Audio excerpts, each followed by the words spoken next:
Hi, I'm Bess Godin, and welcome to Millennial Splaining. So, I bet you're wondering, who is this bitch? Who died and made her the ultimate authority to speak for her entire generation? Well, the answer is, I'm nobody. I have no authority whatsoever. Like so many millennials, I was told to get an education. Then, I graduated into a barren and opportunity-less economy. We are the most overeducated and underemployed. The greatest minds of my generation go unheard. They are too busy serving coffee, flipping burgers, moving boxes, babysitting, and pumping gas to survive. All the while applying to better jobs that they are also overqualified for, but for which they know they'll never get an interview. And finally, at the end of a long day, we have time not to relax, but to work on our blogs and YouTube channels so we can have some modicum of expression in a world where we are told daily that we are disposable. And with each of these desperate efforts to grab hold of the national microphone, we find ourselves slipping further and further away from it because the world doesn't want to hear our problems. By corporate reinforced choice, we are a generation lost in obscurity.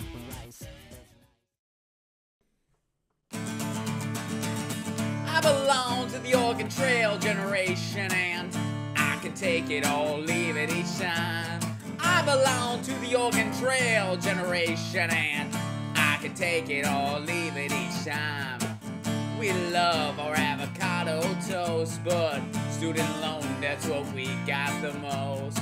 We were sold a bogus bill of goods, and now we're fighting for crumbs like they knew we would. And I belong to the Oregon Trail generation, and I can take it or leave it each time.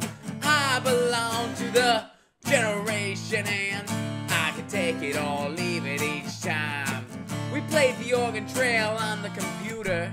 Little did we know we were planning for our future. We may not die of dysentery with a broken arm, but the climate's collapsing and no one's alarmed. And I belong to the Oregon Trail generation, and I can take it or leave it each time.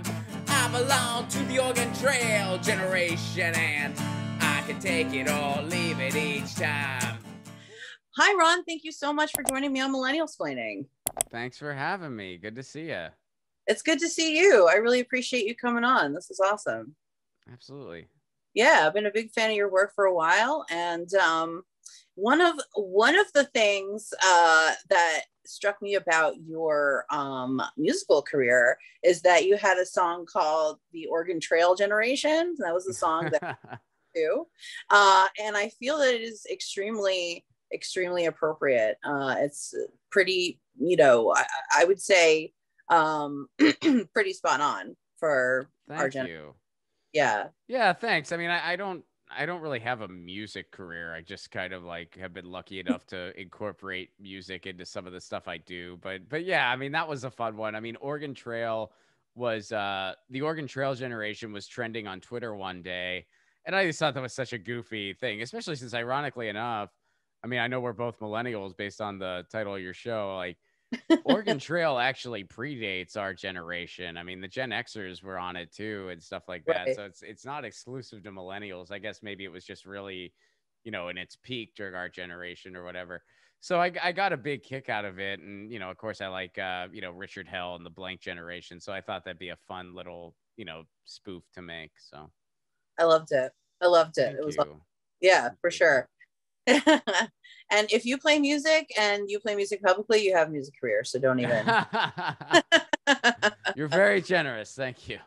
Seriously, like, the people who, you have to start out as a huckster until you get somewhere, right? You know what I mean? Like, you got to sell yourself. So yeah, right. Anyway, and your music is excellent. It's not, just, I have 12 years of vocal training, so I know what I'm talking about. Your music is excellent. So. Oh, well, that's very kind of you to say. I mean, I just kind of have fun and use it in a fun way, and it's not, it's I enjoy it. I mean, I love music as a fan. Like, I'm a big music fan, so it's cool to be able to incorporate that love. So. Yeah. Awesome. And one of the things I first noticed about you on Jimmy's show is I saw an old episode of you wearing a Op Ivy t-shirt, and I Yeah.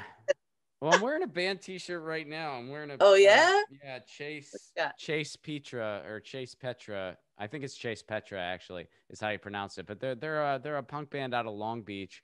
And I know we're pre-recording this, but I saw them last night. They opened for Mike Watt at the harbor, like at this brewery here in Pedro, like right on the docks.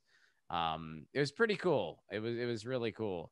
Mike Watt crushed it. He's a legend, and they were a really good band. I really enjoyed them. So I was like, I'm gonna support the cause. I'll get a t-shirt, and yeah, they're a punk band out of Long Beach. Cool. Everybody go check them out. Yeah. I will too, because I haven't heard them. Do it. Yeah, they're good. Yeah. It's funny. I was kind of buzzed, and I feel like I was kind of far away from the stage, so I couldn't see the band super well, but they had two the guitarist and bassist, they were women, and the drummer was a guy. So the person doing the merch was a guy. So I just kind of assumed he was the drummer, and I was kind of like I was kind of buzzed, and so I was like, oh, are you the drummer? And he's like, no. And I was like, okay. And I don't know. I don't know if it was an awkward conversation or if I'm just wondering if it was. But anyway, I bought a t-shirt.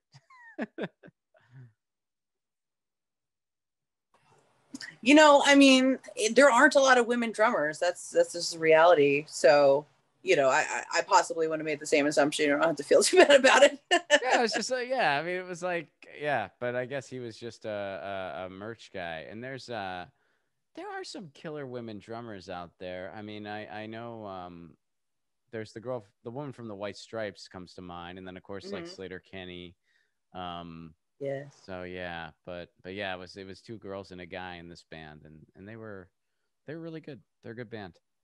Yeah, cool. Rock on. Cool. So let's talk a little bit about your movie trailer. I saw it. It was excellent. Obviously based on what happened in, what was it, January, the meme stocks thing? Yeah, it happened in January.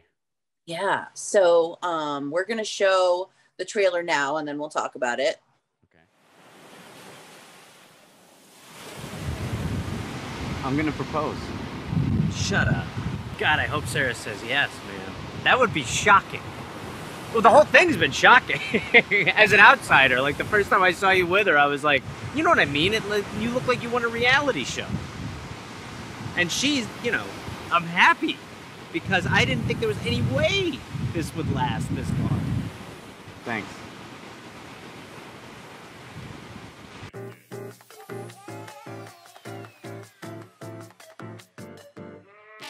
I'm a writer. My more successful brother, he's on Wall Street. I don't know how it happened. So, how was Dawn? He's done. It's Tiffany. They want to meet up tonight. Dawn has some exciting news. Tell him to send the cliff notes to whogivesashit@gmail. John, come on. He's your brother. Not my call. You wouldn't understand.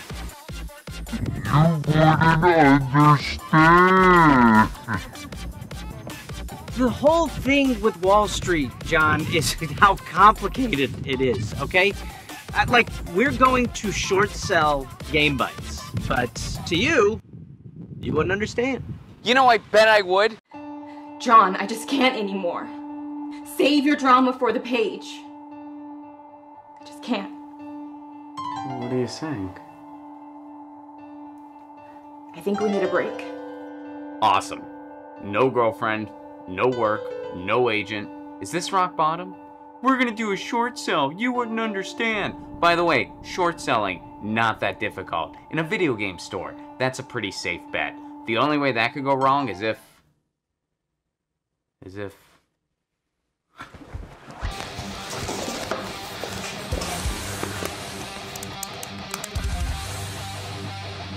Game Bites.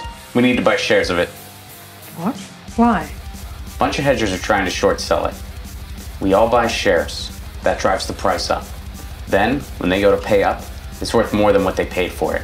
We win, they lose. You know, they always say if you can't beat them, join them. They never say join them to beat them. Time to beat them at their own game. You're really passionate about this. It's personal. We'll start buying slowly. We've got some big names involved too. By the time the markets close, should be at least double the price. I'll be able to pay for my surgery. I'll be able to knock out all that student loan debt. If we pull this off, it'll only be the beginning. They'll fear us because they'll have to. You know what destroys a market? Fear. Let's do this.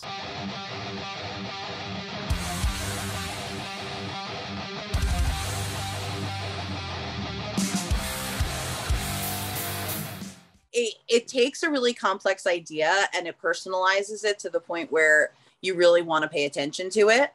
And I feel like that's one of the struggles that we have on the left, is like really trying to get people to understand these more complex issues. Because I thought when the meme stocks thing happened that it could have been a really good way, for eventually for like maybe, workers co-ops to start taking back some of the stock of their own companies and stuff like that. I mean, like I thought that precedent, like the way that it happened, the fact that it happened on Reddit, and then it was a bunch of people who didn't know each other previously, and they also sort of like crowdsourced, I guess, this idea was, really powerful. Definitely something that, we could replicate from an activist standpoint.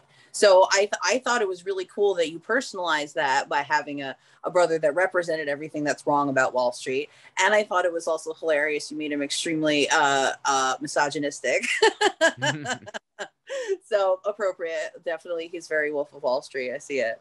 Yeah, I mean, and again, like it is just like based off of what happened. Like it is a fictional story that, we're using to kind of like explain, like how something like that was possible.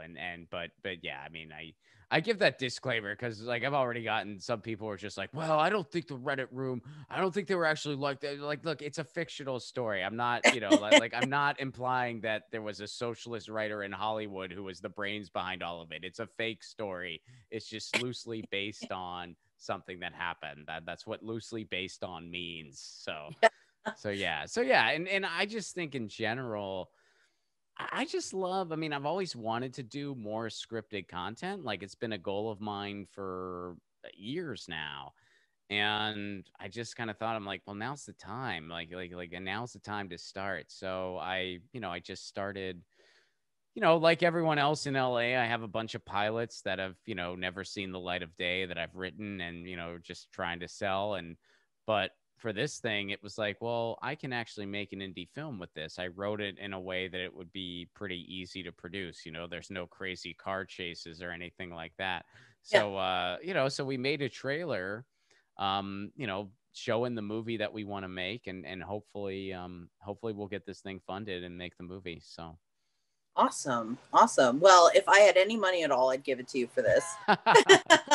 Thank you. Strongly encourage anybody watching to go donate as well, because this movie is excellent. And honestly, movies are how we get these ideas out, right?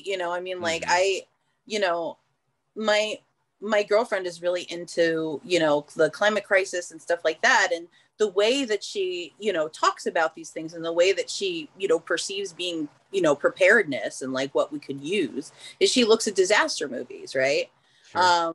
So, this kind of idea, it's excellent to reimagine and then keep reimagining so that, it becomes, part of our toolbox as activists, right? Like, activism is not just marching in the streets. Activism is also making art and making film, making comedy, making music.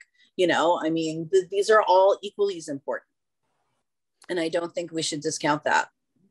Yeah, it's just one of those things. There's a lot of things you can kind of say in the context of a film or a TV show, or like a cartoon even. And yeah, that's kind of like we've had a lot of fun doing that in this trailer, and then, in the film. I mean, a lot of the film is like explainer. So it's just this guy just giving his take on it, like giving his take on Wall Street, giving his take on the world, and how they're going to try to do this thing online, and then how it all kind of came about.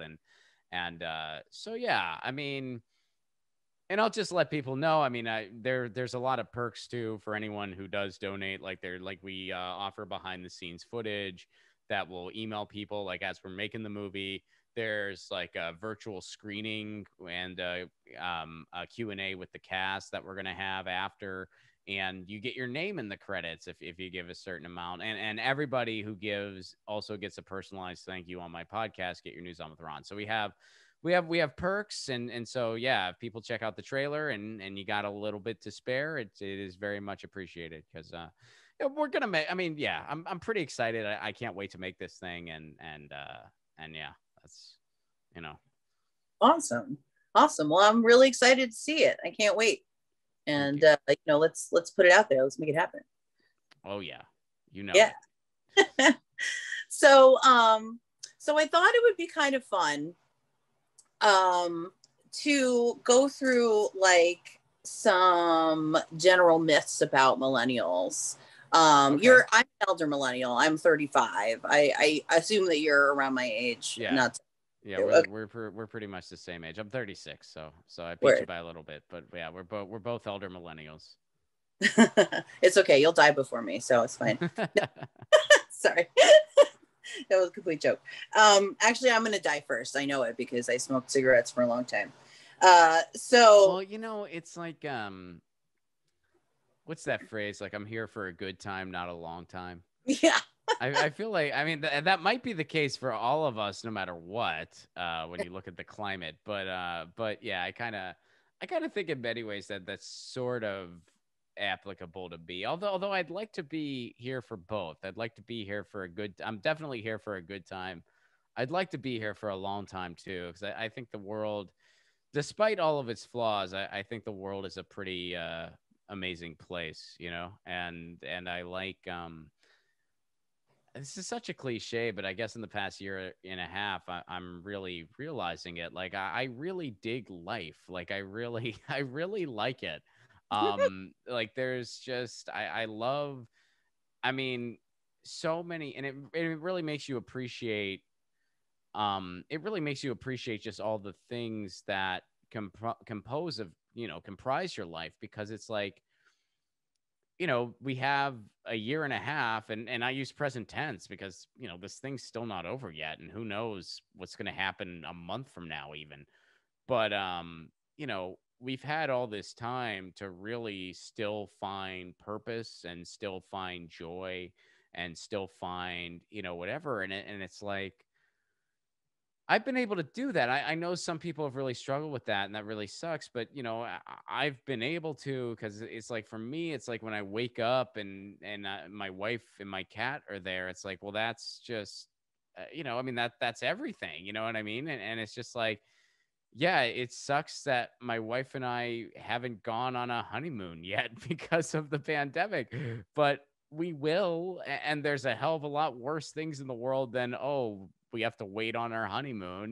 There's it is breaking my heart not being able to perform as much. It is breaking my heart that, I mean, hopefully we're going to be on the road this fall, but it's not guaranteed that we will. We might not be. I mean, like, we might have to cancel again, and it would break my heart if that happens. That's like 2 years in a row where, like, pretty much my favorite thing to do, and also, a big part of how I make my living, is just kaput. It's just gone. It's just not a thing. And when we thought it was going to be, it's not like we planned on, we're not going to tour. Like, we canceled an entire year's worth of tour dates in 2020 because we had it booked ahead of time. And, we booked a tour for 2021 thinking that fall was a safe bet. And here we are. Might not have been a safe bet. So, and that's heartbreaking, but I'm just like, well, someday it's going to be a thing again. I mean, I guess I don't even know when at this point, but someday it'll be back. And when it is, I can't wait to get back out there completely. And in the meantime, everything I can do, I'll just cherish that much more. I mean, I've been able to do some stand up, and you just cherish it that much more. So. Well, good for you. That's an excellent attitude to have. A lot of people are struggling to find any positivity in the world right now. So that was kind of beautiful. Thank you for saying that. Well, thanks. I have my moments. I think we all do, but I try to I try to just like focus on the things you can do instead of the things you can't, and just kind of focus on the things that are, the most important, and that, so I really try hard to do that. There are days where I want to pull my hair out. I think we all have those. I mean, all the time, but especially now. But Yeah. I really do try to make the effort, and I think that's all people can do right now. Yeah, for sure. For sure. Well said. Well, that's kind of why I started this podcast too, because I had been planning to, I had been writing articles, and I have a lot more, in my notes than I have actually published anywhere. But, I had been planning to sort of speak out about a lot of things for a while now. And I just was never in a financial position to do it. And I'm finally in a place where, I'm still always late on my rent. I'm still always juggling bills, but at least like I'm not worried about being evicted. At least I'm not worried about where my food's coming from. And so that's like a new plateau of safety for me. So thank God. So, I figured, I can't keep it in anymore. I have these opinions, and I'm just going to I'm going to shit them out, and we'll see what happens. I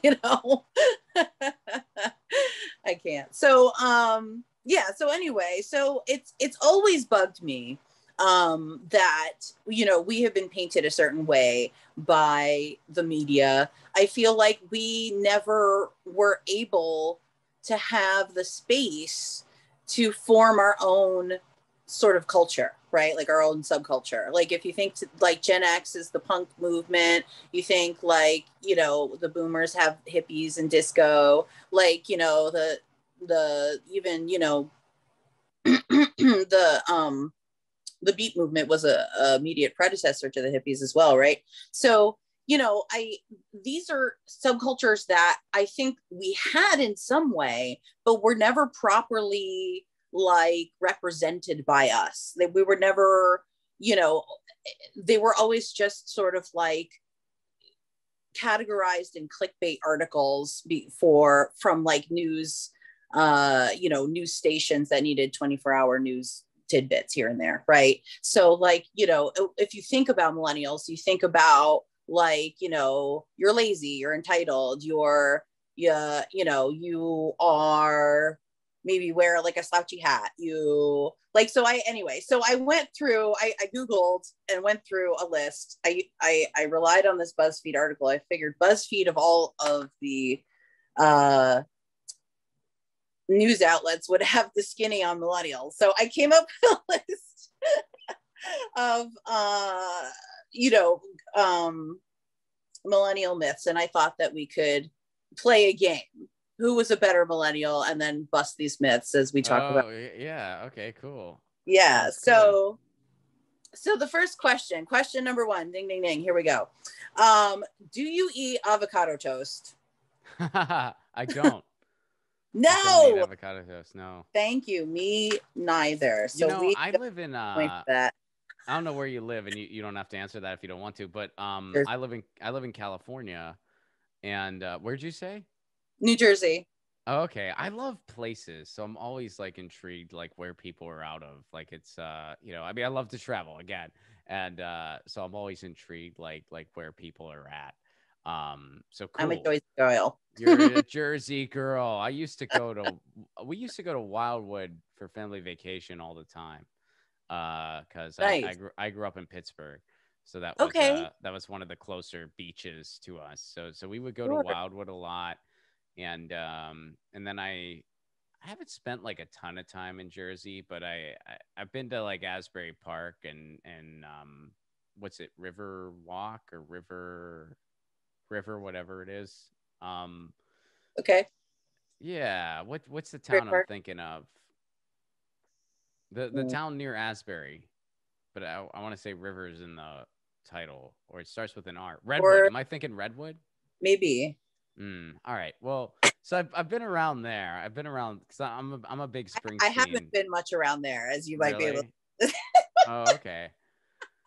I'm a big Springsteen nut, so like I had to go all around. Like I had to go to Asbury and stuff, and I've performed in Asbury before, and it was kind of like cool. performing in Asbury, but yeah. Nice. So at the Stone Pony? No, I wish. No, it was actually at Asbury Lanes, which is also a very legendary venue in its own right. So, but it's not quite as big as the Stone Pony, but yeah, it was years ago. It was just like a comedy show I did a guest set on, but it was sort of like, yeah, I'm in Asbury Park, and so rock on. Yeah, rock on for sure. Yeah, I saw Springsteen in concert once. I'm not personally a Springsteen fan. My dad was a huge Springsteen fan, though, so I know more about Springsteen than I ever wanted to. And I feel like is that a requirement when you live in Jersey? Because everyone I know from Jersey has that same story where they're like, yeah, I'm not really that into him, but my parents freaking love him.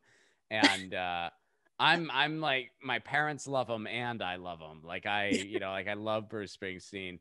I love his music. I love what he's all about. I mean, I like what he's all about, like in theme. I mean, I'm not going to sit here and say it didn't hurt a little bit when he was podcasting with Obama, Yeah.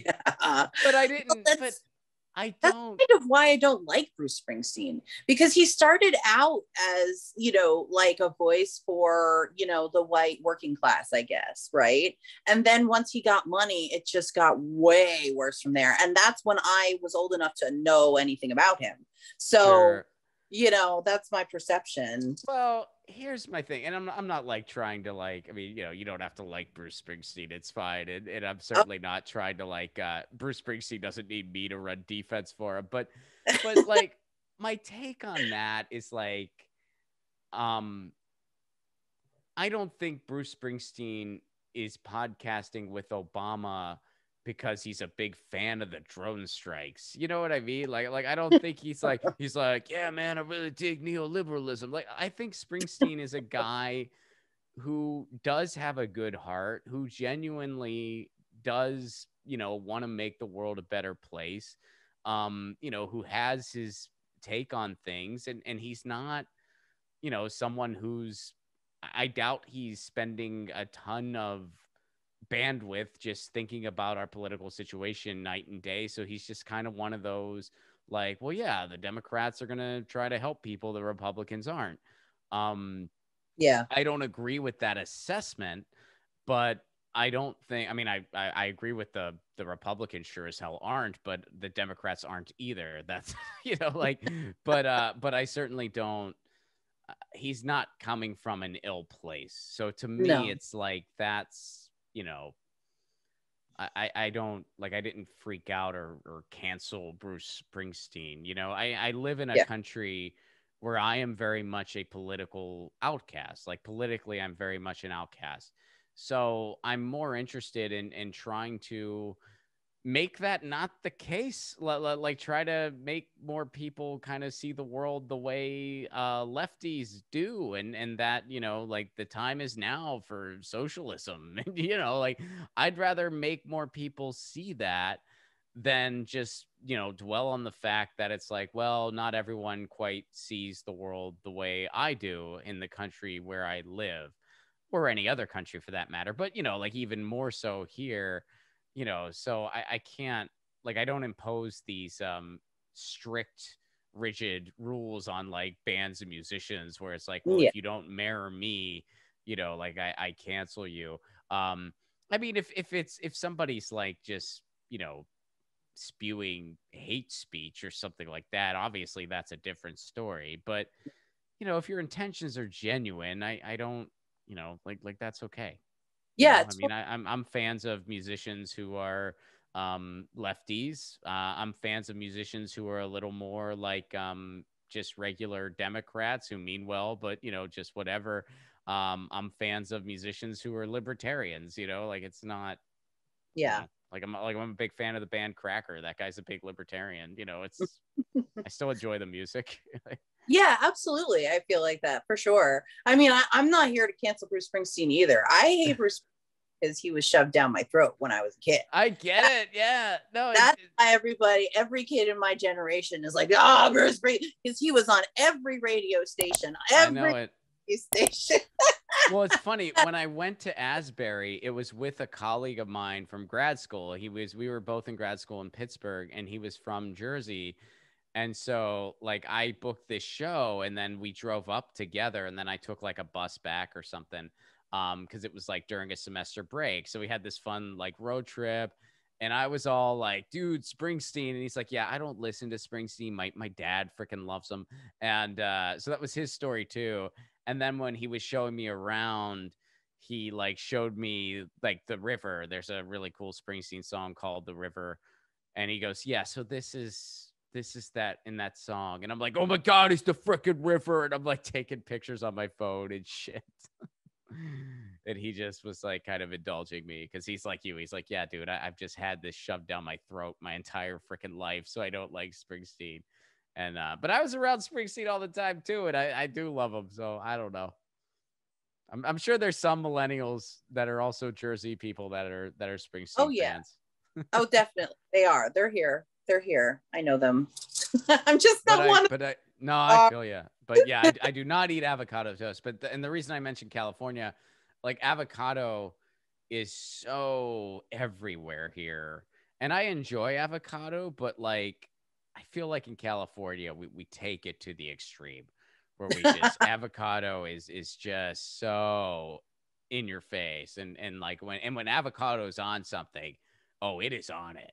Like it is not often where you just get a nice like thin slice. That's kind of what I like just a nice thin slice that complements a sandwich or something. Like no, it is a thick freaking mound most of the time. Oh man, so, that's yeah. So I do not eat avocado toast. I don't care for it. And you know what's funny? The only time I ever saw a person order avocado toast in my life, it was a boomer. Yes, thank you. So this is my theory about avocado toast. This is my theory. I think that in some, like I said, I believe that the media looked at us from the outside and then categorized us, right? So they also when they looked at us, they looked at the millennials that they had around them, right? Which were probably their privileged kids. So their privileged kids were sort of echoing what the rest of us were doing, right? So maybe, and I don't know, like, are avocados expensive out there or really cheap? They're probably cheap, right? Yeah, because they're a little less expensive because there's so many of them. But everything is expensive in California, so it might kind of balance out. I'm not sure. No. Yeah, because here they're expensive. So like the fact that we would be able to afford avocados and bread, which went from when I was a kid, it was like $1.50 for a loaf of bread, and now it's like $4. Right. So that's ridiculous. So the fact that I would, waste a good piece of toast on putting avocado on it just sounds ridiculous to me. Like I would make a fucking sandwich, but whatever. But that's the other thing. Like if I was supposedly eating avocados because they were cheaper, a bag of tortilla chips is $1 to $2.50, right? Mm-hmm. So it actually makes more sense for me to be eating tortilla chips and avocados, right? If supposedly that's why I'm doing it. And that wasn't the thing.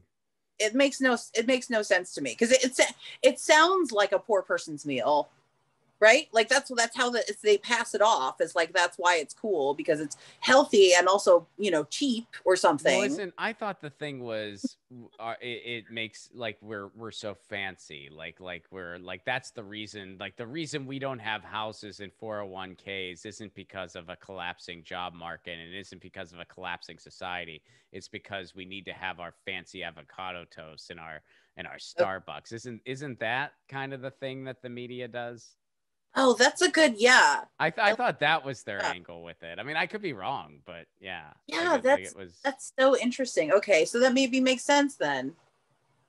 And it also makes sense why nobody that I know or has ever actually seriously eaten it. I've never seen, like seriously, it's a friend of mine and she's a boomer and she ordered it once. And, and she was she did give me a little sliver of it. She's like, you got to try this. It's so good. And I'm like, it's just toast with avocado on it. And she's like, come on. And I'm like, all right. It was imposed on me, this avocado toast. I didn't even want it, but yeah. Wow. Rock on. All right. Well, this was an excellent debunking. Check. Next question. How about participation trophies? Did you receive participation trophies when you were young?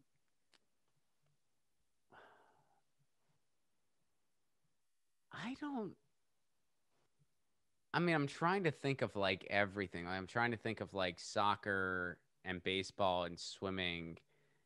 And because I was on the swim team when I was a kid, and then I played soccer, and I played baseball.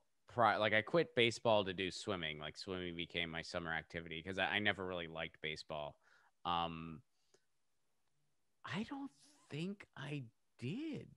I think the closest I ever had to that was we would do this thing in school. I don't know if you had this in grade school, but we would have the grade school Olympics. Where we would just do, I mean, we would do they probably don't even do it anymore now, to tell you the truth, for like kids or whatever. But like we would do tug of war, and we would do potato sack races, and we would do just like general marathons, like passing the baton, doing a marathon. And we would do, what were some of the other events? Like a water balloon toss, because it was closer to summer when we would do it. It was a lot of fun. And there would be like gold medal and silver medal and bronze medals. So you had to actually win to get something. So I don't know. But the reason I think that might be close is like, if some of the events was like the entire class participated, like in tug of war and stuff like that.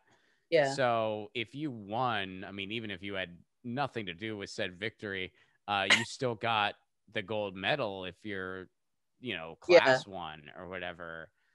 I think it's more though they're like participation trophies for when you're young, like when you're in, like primary school, like there were ever a competition, everyone would get a certificate. Do you feel like you had that experience maybe? I'm trying to remember for sure, like, because when I'm thinking about it, there might have been like a thing in the Olympics where like everybody just got like a ribbon saying like, hey, Olympics. Yeah. But it wasn't a trophy. It was just like a ribbon acknowledging that the thing was happening and you were in it, So I don't think I've ever gotten a participation trophy. I don't think I've ever gotten that. I feel like that actually is kind of more of a thing after us. Yeah. I think if that is a thing at all, it might not be. I mean, I don't have kids, so I don't know. But I think like that was more like you'd hear about. I mean, you heard that one thing where there was a player who used to play for the Pittsburgh Steelers, and I only saw this because like people I grew up with were like sharing this article, but it was like this football player who's retired now, and his kid got a participation trophy for something, and he thought that was bullshit, and he made his kid return it. And it was like in the news. It's like just some stupid story, and like but that kid's not a millennial. Like that kid's too young to be a millennial. So I feel like that's more. There's some people who still say millennial, and they're referring to anyone who is younger than them, really. So they're referring to like kids now, even though it's like a new generation. So yeah, well, I don't think that was actually us. Well, I don't know. I disagree. I particularly remember that being a slander that was made against us. It was a slander made against us, but I don't think it's accurate. Yeah, I did actually. I don't know if it's because I was extremely not physical as a child or whatever, but I do remember getting participation trophies, though they were not actually trophies. They were like certificates or ribbons, like you said, like not necessarily like a whole fucking trophy. But interestingly, see, like I think my point is like, if you had ever gotten that, would it make you feel good? Yeah, I mean, I don't think I ever cared because like the closest thing to that I ever got, it was just sort of like an acknowledgement You know, and I feel like they've always had And does that. feel better? Like, does that make you feel like I participated? Thank you. Yeah, No. it didn't make you feel anything. You were just happy to not be in school. Right. You were just happy to be, you know, like having fun outside instead of in class, and you knew summer was coming. So that's Yeah. all you cared about. I mean, yeah, I guess it was pretty cool. Like if your class won the tug of war and you got the gold medal. And there was one, it might have been a potato sack race or something. I think one year I won the silver medal. I came in second.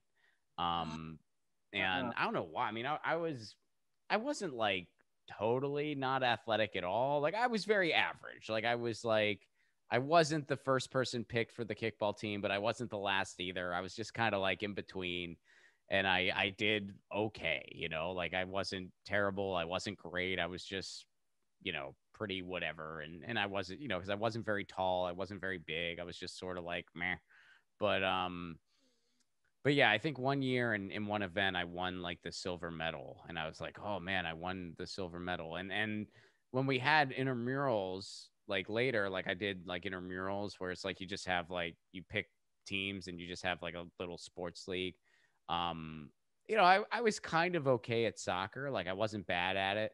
And so there were a couple times where I was one of the MVPs of the game. Like I was like, they had 3 MVPs and I was one of them on a handful of games. Nice. Good for Whatever. you. You know, I mean, stuff. See, you never had a participation trophy because you win and stuff. That's why.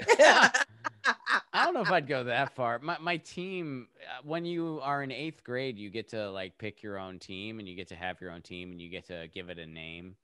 And I was such a geek. I thought it'd be real funny. My team was called the Christina Ricci's because I had a really big crush on Christina Ricci. That is awesome. Oh my God. I would want to be on Christina Ricci's team. We weren't Absolutely. very good, unfortunately. I didn't do a good job picking my team, but then I would have been fun. on it. I tried to like motivate them and stuff, and we just kind of, we just weren't that good. But yeah, we were called the Christina Ricci's, and yeah, like my poster was really, really dumb and cheesy. Like it was like just her name with a bunch of hearts all around it. And then like a picture of her. Like it was kind of, I mean, I was a kid. I was like 12. Give me a break, you know. But yeah, I had a big crush on Christina Ricci, which is kind of funny now because like when I was 12, she would have been like, I guess 17 or something, because she's not that much older than us. Yeah. But when you're a kid and it's a movie star who's like older than you, they seem like this, like, oh my God, yeah. Like, but it's like, but then it's like, as you get older, you're like, oh yeah, we're pretty much like the same age. Yeah. No. It's weird. Like that too. And like, yeah, there's a lot of people that are like, oh. Well, the gaps just closed too. Like even, huh? She's an adult. Dakota Fanning. She's like an adult now. Oh, okay. Yeah. Right? I think so. That sounds right. Yeah. But yeah, I mean, yeah. So it's weird. It's like as you get older, like all that stuff just, you know, like even people growing up, like remember when you're a kid, like 2 years seems like a lifetime. That person, I mean, if you're 11 and they're 13, they have life figured out. Holy shit, they're a teenager.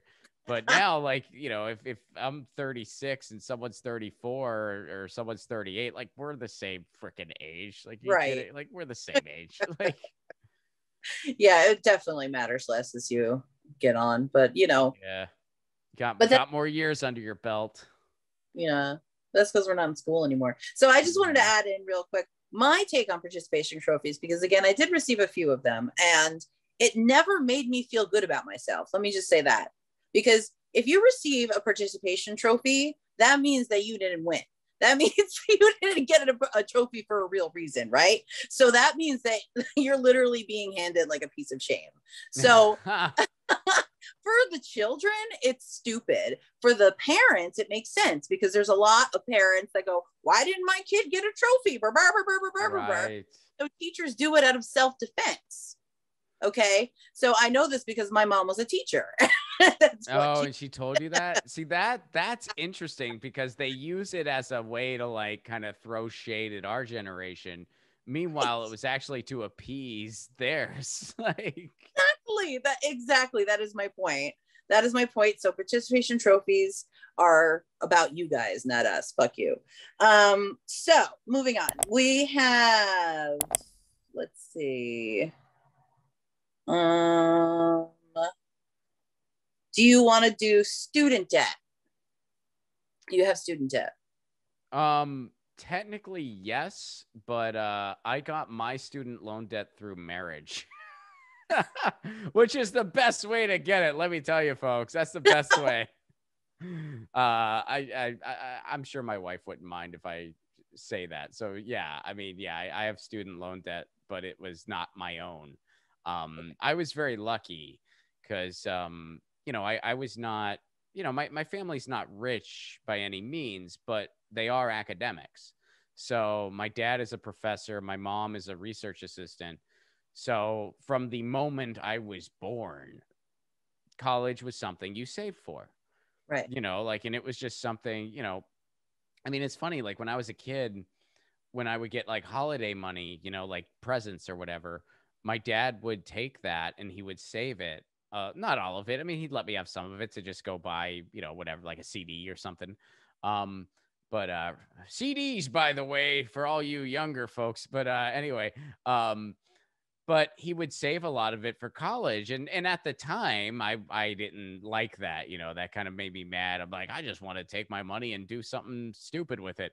But now I'm so thankful that that was such a priority.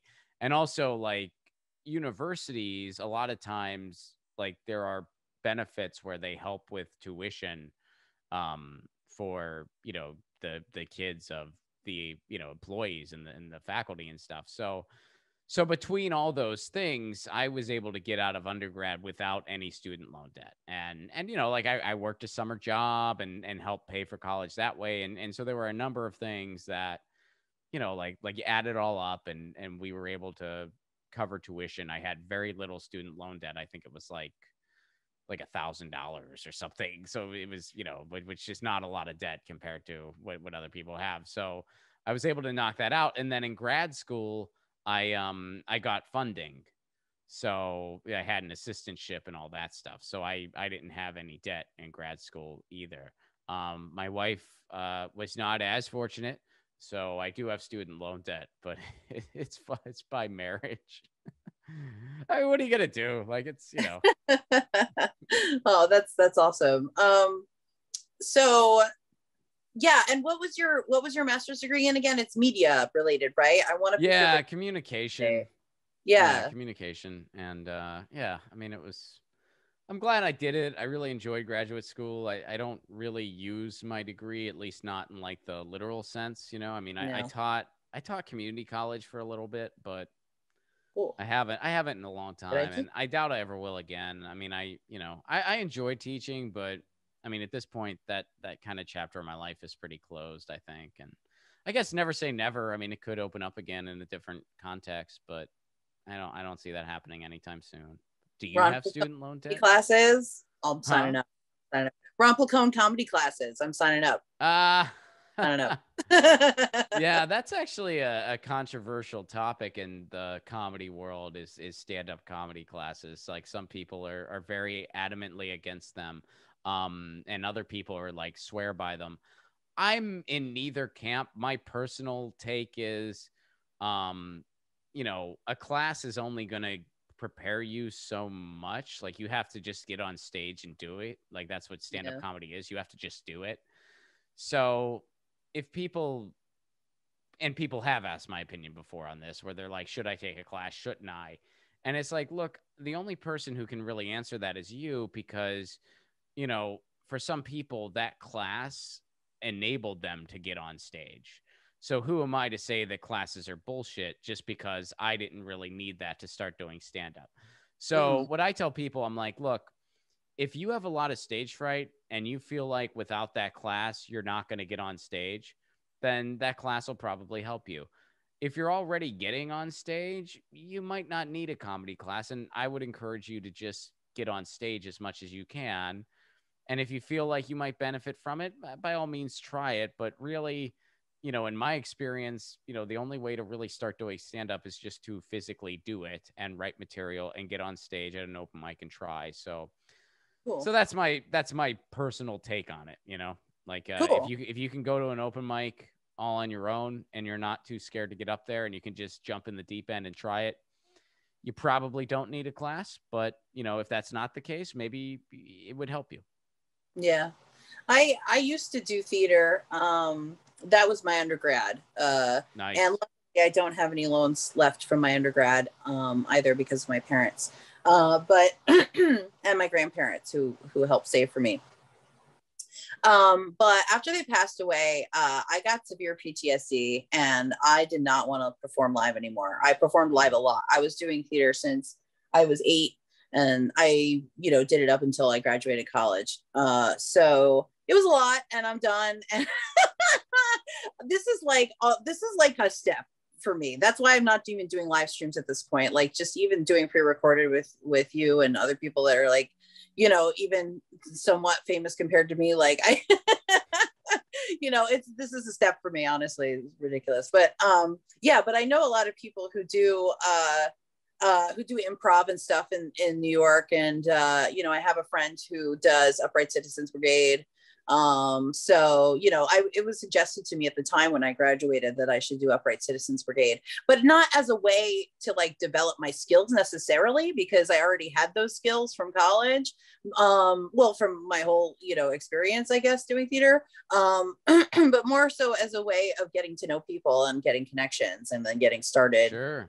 and stuff. So that's kind of a different area. I mean, stand up and improv and theater are all very different crafts. And I think in improv, I think that classes and workshops are infinitely valuable and necessary in improv because it's just a different type of comedy, and you have to feed off each other and you have to learn how to develop those skills and how to, take a scene in a certain direction and what your choices are and aren't.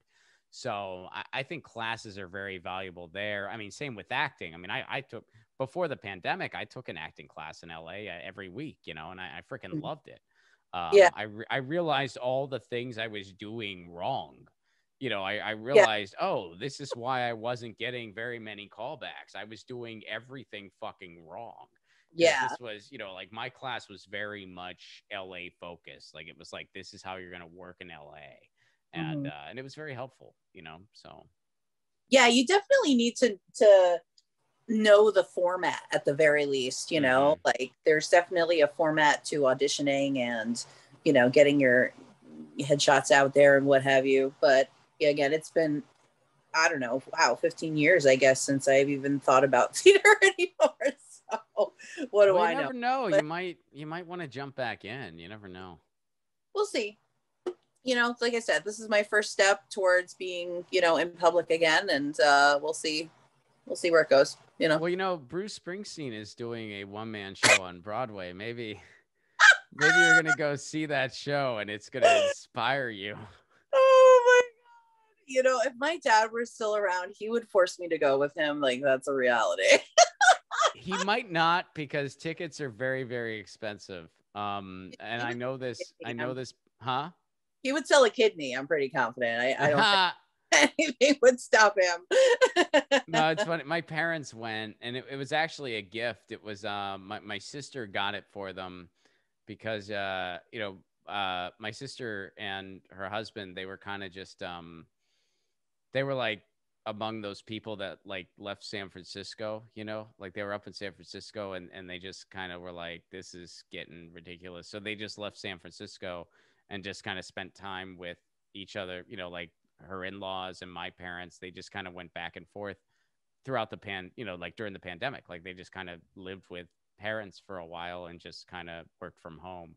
So, not paying San Francisco rent for a long time and not paying any rent for like a year and change, they were able to save a little bit of money. So they got my parents a really nice thank you for everything and a nice I don't know if it was for Father's Day or Mother's Day, but they got him tickets to Springsteen on Broadway, and it was like they were like $400 a pop. Jesus So Christ! Seriously? They were not. Yeah, they were not cheap. No, sir, no. Yeah, I'm not. I mean, you can see East Street for less than that. So I was like, I'll wait until he just does a rock show again. I don't need to be like, and I've seen him solo before too. Anyway, so. Oh, so nice. Like, I don't need to see it. Watching the Netflix special was enough for me. I don't need to see it for that much money. Always find bootlegs. If it was cheaper. That's what my dad taught me. You can always find bootlegs on eBay, or there's some kind of site or something. You find it. That's too much. Yeah, I know Broadway is messed up right now. I don't really follow it, but my best friend is an actor, and he wants to go see everything now that it's opening back up, and he is trying to get like the cheapest tickets possible, and it's insane. It's insane, the pricing out there. Just I'm sure. I mean, I'm glad it's opening back up, and we'll see what happens. I mean, but it might not be open for long, unfortunately. I know. Yeah, that is scary, and it's coming. It's very scary. Coming up from the Gulf Stream. Hello, we're gonna get it's gonna come right up. The Delta variant is gonna come right up with all those storms and shit. It's gonna be. It's until we have the same rent, eviction crisis that Florida and Texas is having, right? Well, not you. No. I mean, I feel you. I mean, it's still very, rampant, and it's still, and now hospitals are getting overwhelmed again, and it's.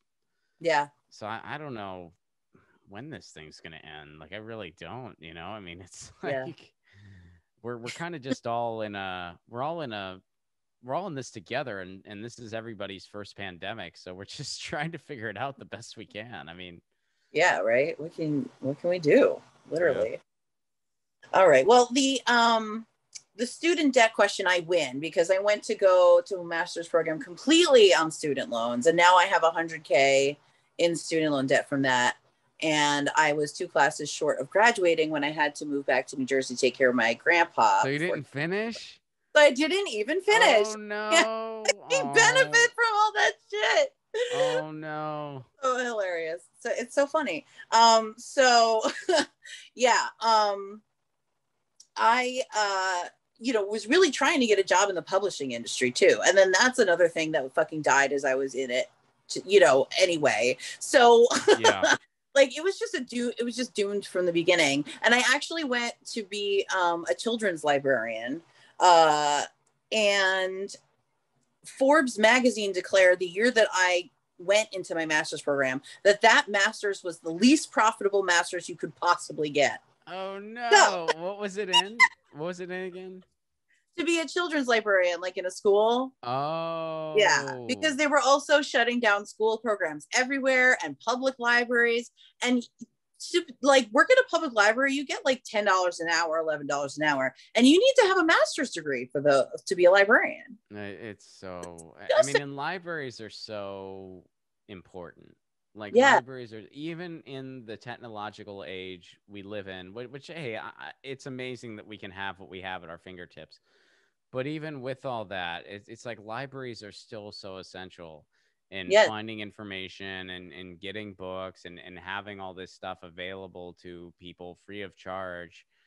And the fact that like our society is going after libraries is straight up criminal. I mean, it is straight up. And Jeff Bezos is trying to eliminate libraries to like basically give Amazon like the control over all that. And of course, they're always looking to defund libraries even more. And it's very, very problematic. I mean, before the pandemic, I was that guy that everybody would recognize and wave to at the library because I was in there so often.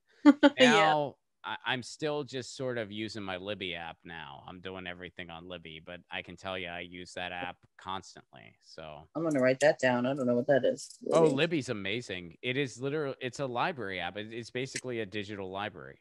Sweet. And you can read books like right on the app, because I don't have a Kindle, but like you can read books like right on the app. So as long as you don't mind reading on your phone, which at first I didn't like it, but I just got used to it. I just had to do it. Like during the pandemic, I was like, I can't go to the library.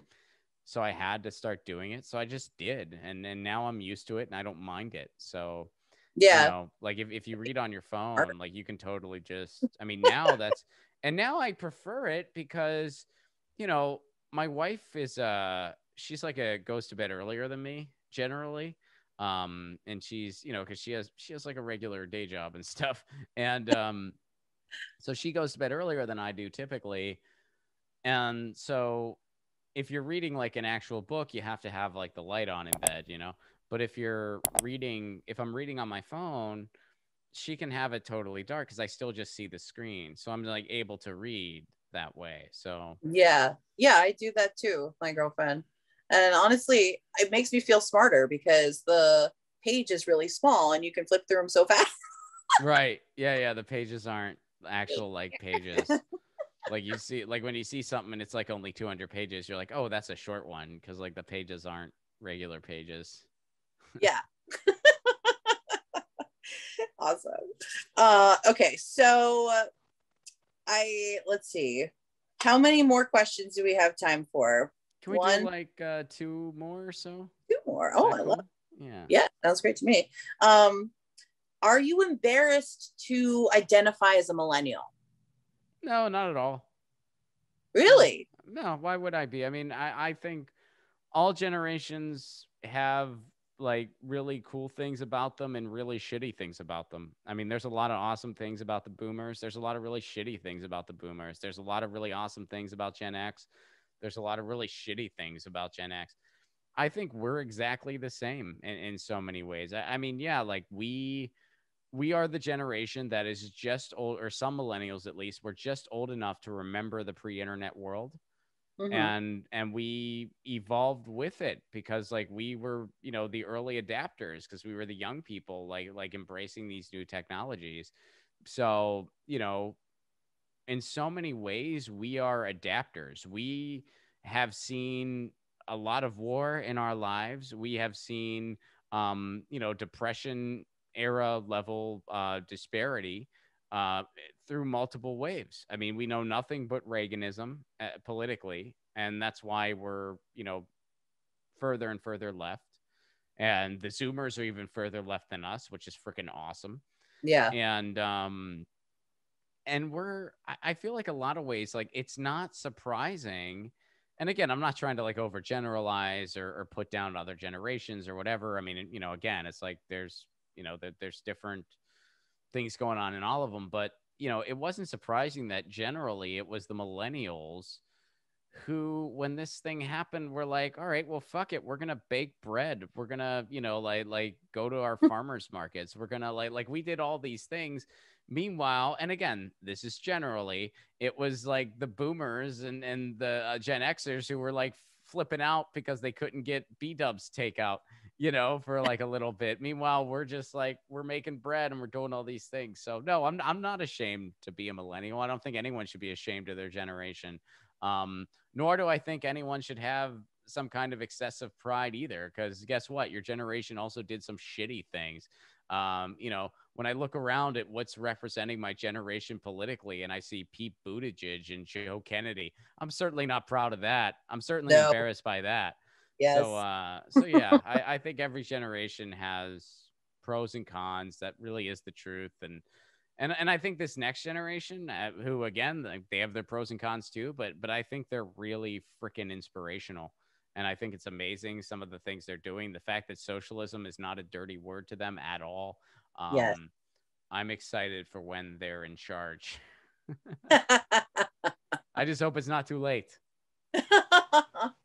And that's something else about our generation that speaks to this question, is that, we are not, like, we don't assume that we're going to be the leaders ever. Right? Well, you just said, right. I think so. I mean, I actually think it would be best if we just sort of skipped us. I think we're meant to do other things. So, again, okay. Well, again, it goes, I mean, look,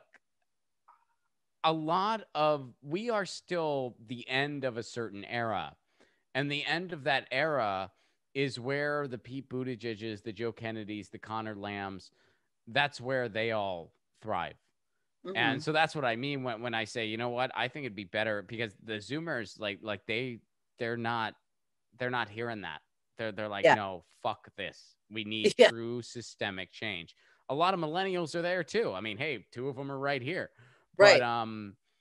But I think politically, you know, we still haven't really seen those shifts. So I want it to happen as quick as possible. And if it's going to take a bunch of Zoomers just overwhelming everything to make that change happen, I'm for it. And I don't give a shit if that means less people from my generation get to be in public office. Who cares? I sure as hell don't, you know? Yeah, 100%. 100%. And, you know, me too. I'm happy to follow the Zoomers in a revolution. Let's do it. Yeah, let's do it. Yeah. they can run faster than we can because they're younger. So we're behind you. Literally anyone could run faster than me, but yes. Well, we'll catch up to them. I mean, whatever. Like, we'll catch up. Like, we're running behind you. We're right with you. I don't run. I always, when there's people walking down the street, like, and they're faster than me, like my friends and shit, I'm just like, I'll catch up with you at the stoplight. They call me grandma. It's cute. It's fine.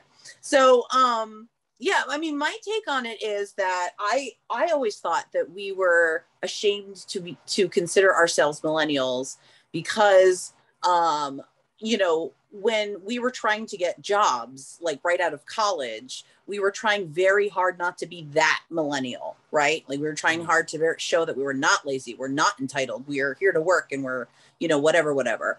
And we kind of bought the BS that was told about us so hard that we really do believe on some level that we're lazy and entitled. Like you just said, like, you can't wait, you know, you feel we're an end of an era, and you're probably not wrong about that, because when we grew up in a boom period, and we did have a taste of that. So, you know, it's yes, I in some ways I agree with you, and you know, there have been times when I have been embarrassed to identify as millennial because of the people that I was trying to fit in with. And actually, I was kind of interested to know, and I'm not here to you know, ask you about drama or stir up some shit or whatever, but I was kind of interested to know, like, is that something that ever came up with Jimmy? Like when you guys started working together, like, was he particularly interested in you because you were a millennial voice, or is that just not, it's just, you're just I good? mean, if that has something to do with it, he never expressed that. I mean, okay. You know, like, he never told me that. Like, he never said something like, oh, I need this. I mean, the way Jimmy's always been, at least in my interaction with him, is he just, you know, he brought me on the show and gave me a shot, and then he gave me a shot to start writing for him, and it just sort of blossomed from there, and he just liked, you know, like he liked what I gave him, you know, and I think he's that way with everybody that, you know, works on that show. So yeah, I don't think, you know, my millennialness had anything to do with it. I mean maybe it does. I think I'm like well, no, because Aaron and Max, like, they're all millennials, I'm pretty sure. So yeah, there's other, you know, millennial regulars. I might have been the first one, but yeah, I mean, and I write for the show, and I think I might be the only millennial writer for the show. Maybe I'm not even positive on that, to tell you the truth, but yeah, I don't know. I mean, we make jokes about it. Like, we'll joke, like, sometimes if we're talking about something in the world, you know, like we'll make joke, like sometimes Jimmy or Steph will make a joke like, so as from the millennial perspective, what do you think? And you know, and it's also a little bit of a joke where it's like Jimmy doesn't know a whole lot about music, and I'm really into music, so sometimes if that comes up, like, we'll joke around about that. But yeah. So I guess. Sure. No, I was just curious. I didn't think that it would have, you know, necessarily. It's just that you know, I feel like in the situations that I was in employment, I was always trying, again, you know, not to identify as a millennial, and not to sort of like bring attention to it. So yeah, so I don't know. That's cool. I'm glad to hear that you have that experience, because it's such a well, no, I see what you're saying too. Like, that makes a lot of sense, because like we did grow up in a boom period, so we were told what the world was going to be like. Right. And then we got out into it and the world was not that way. And I No. think there was that period where we kind of were like, well, what's wrong with us? We must just suck. But then eventually you realize the truth, and the truth was like, well, no, we didn't get the same chances. We didn't get the same chance that our parents had. Yeah. Like, we just didn't. And No. that's not, like I'm not I'm not saying that to like put them down. It's not their fault. Well, it's some of their faults, but not, like it's the Wall Street, some of them are boomers, and it is in fact their fault, a lot of it. But it's not my parents' fault. It's not your parents' fault, but yeah, like we just didn't get, and I think it's hard on all levels, because I think that can lead to a lot of frustration. And I'm sure you've lived through some of this too, where it's like, parents will try to give advice, but they're giving advice from the perspective where the last time they were in the job market, it was 1978. And, it's just like, you're kind of listening to that and you're like, yeah, this isn't really all that helpful. So they're wondering what's wrong with you. You're wondering what's wrong with them, when in reality, the world has just changed. And I heard somebody say this, and I forget who the person was. It was on a friend of mine, his podcast. He has a travel podcast because he like loves to travel. And he was interviewing this guy who's like big millennial guy. And it's a comedian named Mike Siegel is the host of the podcast. Check it out. But Cool. he was talking to this guy who's a millennial who lives in Mexico. And the guy was saying, the one thing that I'll criticize, the generation before me for, that I think they might have gotten wrong, and the boomers and the Gen Xers alike, is, we know that it's a different world. And one thing that wasn't very common is, hey, maybe you should do something different than we did. Maybe you should do, like we grew up in an era where it was very common to just kind of stay in your hometown, find a job, and just get get a house and a white picket fence. Maybe your goals should be a little different. I'm not saying like you can't still have a family or a house even, but maybe, maybe your path's not quite the same, and maybe that's okay. And maybe that should even be embraced to an extent, as much as it can be. There was never that moment where societally the previous generation said, hey, you live in a different world, so embrace a different path. You have to. And I think that's I think that was a mistake, and it was a mistake on us, on our part too, to listen. You know what I mean? Like it was a mistake on our part, and I've tried to, I've tried to kind of live my life that way to the best of my ability, and part of it is just what I wanted to do with my life. But I kind of was like, I don't want to stay in my hometown. I want to explore the country, and even the world for that matter. I almost moved to Italy at one point. Sometimes I regret not doing it, but I've lived in the Northwest. I've lived in Nashville, Tennessee. I went to college out of state. I went to Indiana University. I live in Southern California now. I like having a relatively nomadic lifestyle. I liked it for a lot of years. I still kind of embrace it to an extent, although it's not as easy because, I'm married now. So it's not just me. It's like, the wife and the cat, they get a vote too. Right. So yeah. And then plus I love my neighborhood, so I'm not looking to go anywhere anytime soon. But I do, kind of embrace, just rolling with what society gives you. And now more than ever, you don't have a choice. Cause I mean, it's like, and it's very hard. I mean, not being able to tour is hard. It breaks my heart. It really does. And I don't even know if our tour this fall will happen. I'm hoping it does. As long as it's safe, I'll be there. But if it's not safe, we're going to have to cancel again. Right. Just the thought of it is heartbreaking. But, I kind of look at it this way. Like, I'm just like, my two favorite things in the world, like the greatest feeling in the world is just, being with my wife and my cat. You know what I mean? Like that's like the bee's knees. That's like the top, and, the next best thing in the world, as far as feelings are concerned, is performing live. There's nothing fucking like it in the world. It's amazing. It's amazing. And so I'm like, well, if I can't have that second best thing for a while, I love having both things in my life. Yeah. But if I can't have that second best thing, well, then I'm just going to really focus on that first best thing, you know? And I already told my wife, I'm like, look, if this tour doesn't happen, we're like, we're going to go on a boat trip or something. Not a cruise, mind you. No. That's very dangerous right now. But and maybe not even a boat trip. I'm just like, you know, just pulled this out of my butt. But like, my point, like, we're going to do something special that is safe and possible to do. We're going to do something special if this freaking tour doesn't happen, because it's going to be very, very emotionally sad.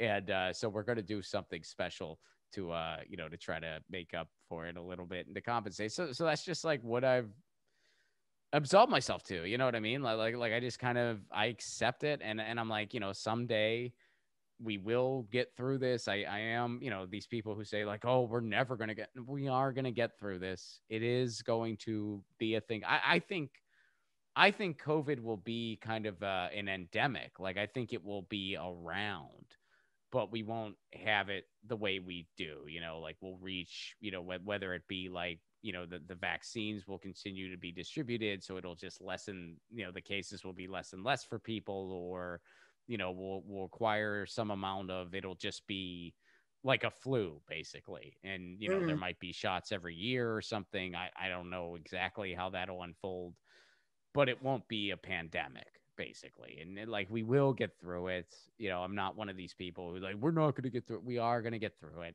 Yeah. It's taken longer than it should, I think. I mean, I think we should be done with this by now, but we're not. And there's a lot of factors going on there around the entire world. But we will get through it. And I'm just like, when we do, I'll, you know, be back to doing more shows on the road, you know, and you know, in the meantime, hopefully this fall happens, but we'll take it one day at a time and do what we got to do. Yeah, absolutely. That's all we can do. Absolutely. That's awesome. Well, do we need to wrap up? Yeah, let's go ahead and wrap it up.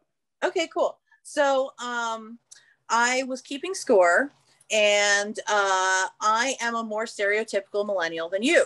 Oh, wow. Interesting. Okay. I got 4 points and you only got 1. I gave you 1 because one of my questions was, have you ever lived on your parents or at your parents or on your parents' couch? And then you said you had. So I gave you 1 for that. Did you ask that? I don't even remember that. I didn't actually ask it, but I wanted to. So I was, I gave it to you. Okay. Anyway. Well, yeah, technically I guess, yeah, I think the answer would be yes for me, because again, when I just didn't have a home and was just like doing comedy, you know, like, because I was just traveling 45 weeks a year. So it got to the point where I was just like, why should I freaking pay rent anywhere? And when I had long amounts of downtime, I would go to my parents' place for like extended periods of time. So yeah, I feel like that tracks. I'm a yes to that. Yeah, word. I gave it to you. So cool.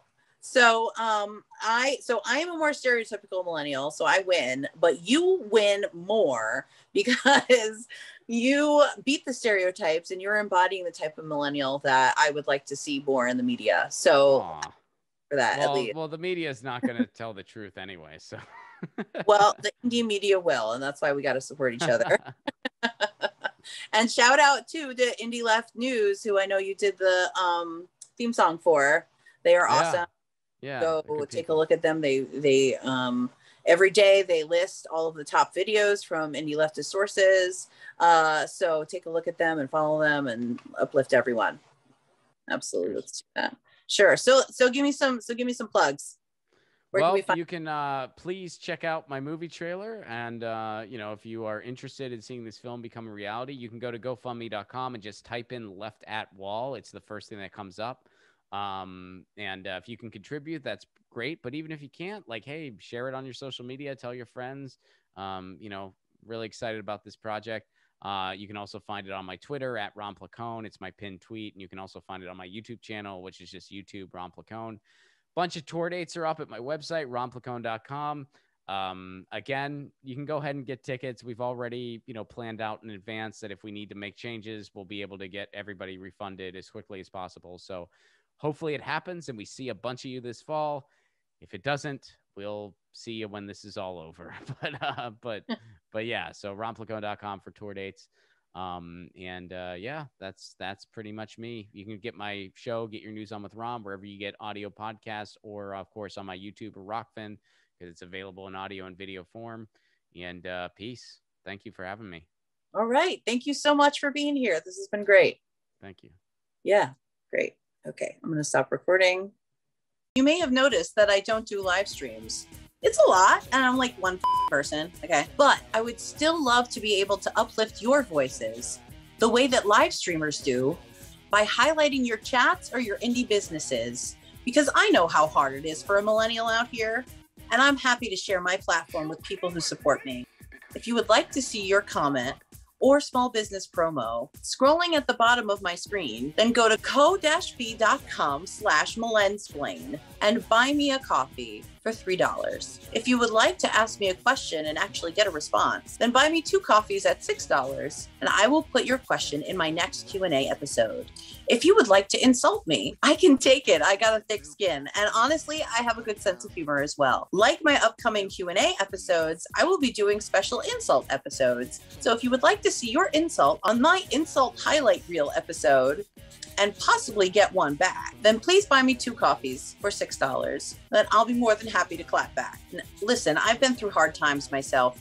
And if you're really, really struggling and trying to start a business, if you need mutual aid help, you can always message me on Twitter or at millennsplain@gmail.com. And I will try to help you. That goes for anybody who needs to escape a bad situation, to anybody trying to start a small business. It's important to me that I lift up all of our voices and not just mine. As I've mentioned in previous episodes, this is my second side hustle. I love being able to speak out on these issues, but the reality of the situation is, in this capitalist hell that we live in, if I don't make any money from doing this, then I have to stop doing it altogether. Right now, living paycheck to paycheck for me doesn't actually even cut it. That's why I need your help. I don't have a Patreon. I can't offer you more content than what I put out publicly. I don't have the time, I don't have the money, and I don't have the energy. If you want to see more content and you want special member features, you have a PayPal account that you can donate to, then support me, and together we can make it happen. If not, I will fade away into the ether. As always, for all my links, please go to millennsplain.com. Thank you.